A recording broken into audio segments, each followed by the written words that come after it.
Hello. If you're new to my channel, this is Lorraine here, occupational therapist, image enthusiast. I come to you today to talk not about fashion, not about makeup and skincare, although we do a lot of that, don't we, ladies? Today, I came to talk to you about the profession of occupational therapy.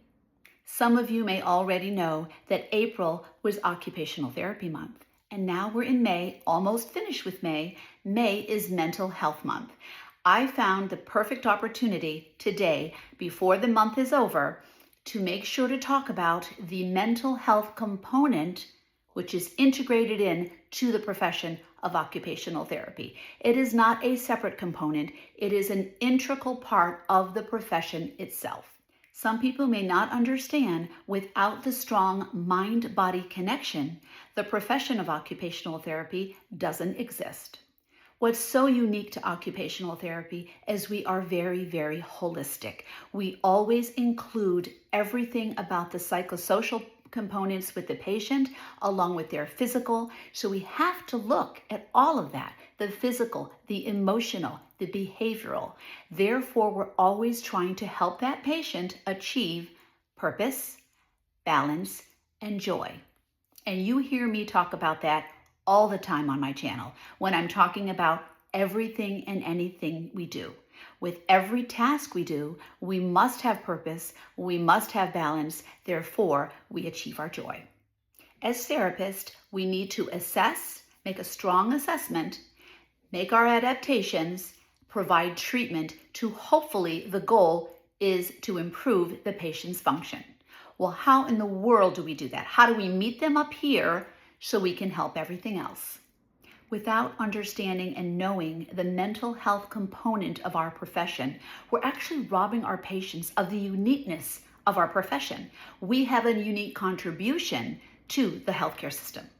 Anytime a patient is receiving therapy, they obviously have some sort of illness, or they're recovering from surgery, and they have a physiological response from the body in response to that either illness or surgery. Whatever the deficit is they're going through, they're absolutely going to have those symptoms. Some of them may be headache, pain. Pain is a big one. It could be abdominal issues. It could be sweating. It could be headaches, nervousness. So many things we see in the patients that are reflective of what they're experiencing physiologically from their illness or, again, their surgery. When you as a therapist understand that, we know it exists, but when I say understand, we need to understand how to then approach the patient. We need to understand how to provide them with the positive coping strategies. Again, mind-body connection. Being understanding as a therapist means we're being proactive. We are pro-patient. So what does it mean to help a patient? It means giving them what they want. Really? Does that mean you're just going to walk in the room and give them whatever they want? Well, of course not. But listen to this. This is how you handle a patient. We first and foremost have to have the occupational therapy lens that we're looking through. Our observation needs to be key and our understanding very strong. We need to walk in the room without the agenda. You can have a plan, but please don't have an agenda. If you have an agenda, that patient is going to sense it and will not want to work with you. For example, you walk in the room and you introduce yourself, and the first thing they say is that they can't find the remote, or they haven't gotten a fresh cup of water, or there's a list of things that could come up, or I just got to go to the bathroom. Okay, so what you need to do is you need to engage the patient in meeting their needs. If it's running and getting a glass of water, well, what am I, a therapist? I'm going to go get them water? Yes, you are. You're going to do what you need to do for your patients, or you're never going to get them to understand, and they're not going to trust you. So do the things that are the right things to do for your patients. The small things are definitely the big things. By meeting the immediate needs of the patients, you are setting up a supportive environment, and you're building trust with your patient. And that's really important. That's almost more important than engaging them in the actual therapy session itself. Well, it becomes the most important part of your therapy session is what I'm saying. So when you start to do the actual intervention of maybe having them sit up on the edge of the bed, or maybe helping them transfer in that chair to get to the bathroom, that's when it becomes successful. You've met their needs. Now they'll be more comfortable to start to work with you. So I had an example the other day. I walked in the patient's room, ready to do the evaluation. I'd done my chart review and such. And I walked in and that patient just simply, again, that needing to go to the bathroom. I did my chart review, so I know all the precautions. That's my job, of course. So I get in, I get the patient up. I have them put their socks on. I was able to get him in the chair, get him in the bathroom and on the toilet. At that point, in between, I was telling them a little bit about myself and why I was there, but I basically let them do the talking. If we take over and tell them a little bit too much about ourselves, they really don't have the tolerance for that at that time. So leave the conversation to the minimum and give them the chance to tell you how they feel and what their concerns are, because that has to be your priority at the moment. The patient's needs are the priority, and that's how you get them to understand that you actually are there for them.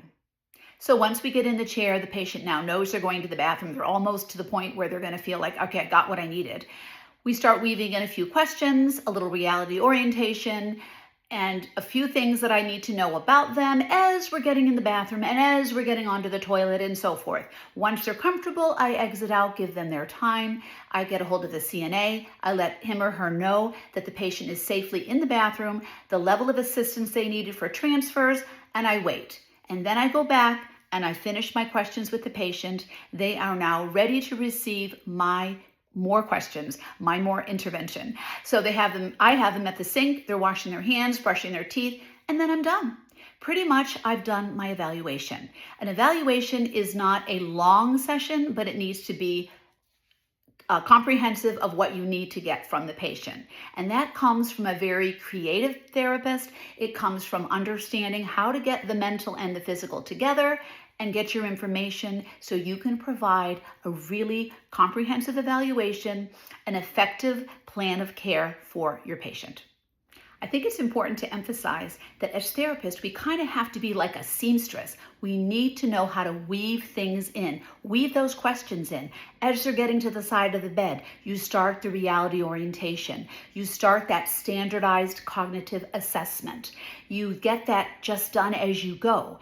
And the thing is, they're needing to get up to get to the bathroom. Life brings you those stress. If they can answer those questions in face of them needing to go to the bathroom, that's even better. But you get that sort of sense of their coping strategies as well. So you provide what you need to get them to where they need to go. Once you do that, you also can get your needs met for the evaluation. When they're done doing what they need to do, they're settled in, they're more relaxed. You get them at the sink, like I said, having them do some of their self-care while you finish some of those questions.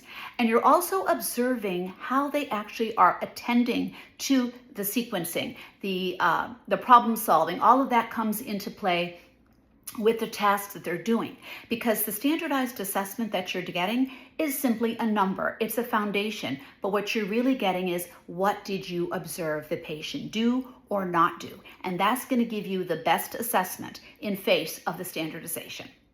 So when we're paying attention to our patients' needs thoroughly, like really paying attention and responding to their needs, we are going to get them to give us what we need for the evaluation so we can set up some really good goals with them. And we can talk about those goals with them, because by then, ladies or gentlemen, they are ready to hear what we have to say. I often use food as an example or a metaphor, analogy. I'm not sure which one it is because I always get them confused. But think about your plan of care for your patient like when you bake a cake. The cake you want to have turn out to be the best cake ever. You have to have the right ingredients for it. The ingredients have to be put in very slowly. You have to fold in the batter. No electric mixers. Don't rush that patient, because the patients won't respond positively unless you give them the step-by-steps, those ingredients, with the right order and the right pace and the way the patient can receive it, because by then you have a fully baked cake. The cake is the plan of care. You have it well presented to the patient. They can partake in that plan of care and they can feel successful in their treatment. So finally, as occupational therapists, it is of the utmost importance that we understand both the intrinsic and the extrinsic component of our profession. The intrinsic is the emotional, the psychosocial part of our being. And those are the emotions that we are going to see the patients presenting to us or exhibiting. The extrinsic is the environment, all of the stressors or the lack of in the environment around us. We can make changes in the extrinsic, the environment around the patient. We have that ability, ladies and therapists out there. We have the ability as occupational therapists to make the changes in the extrinsic so we can make changes with the intrinsic. And then we're doing true occupational therapy. It's all about function, ladies. Occupational therapy, again, is all about purpose, balance, and joy. And on that note, I hope this session was helpful to you. I thoroughly enjoyed coming to you today to talk to you about my favorite profession as an occupational therapist. And if you don't know me already, again, I'm the Image Enthusiast Occupational Therapist here on YouTube. If you like what you see, please subscribe. I'd love to have you as one of my viewers. And on that note, have a great day. And happy Occupational Therapy and Mental Health Month.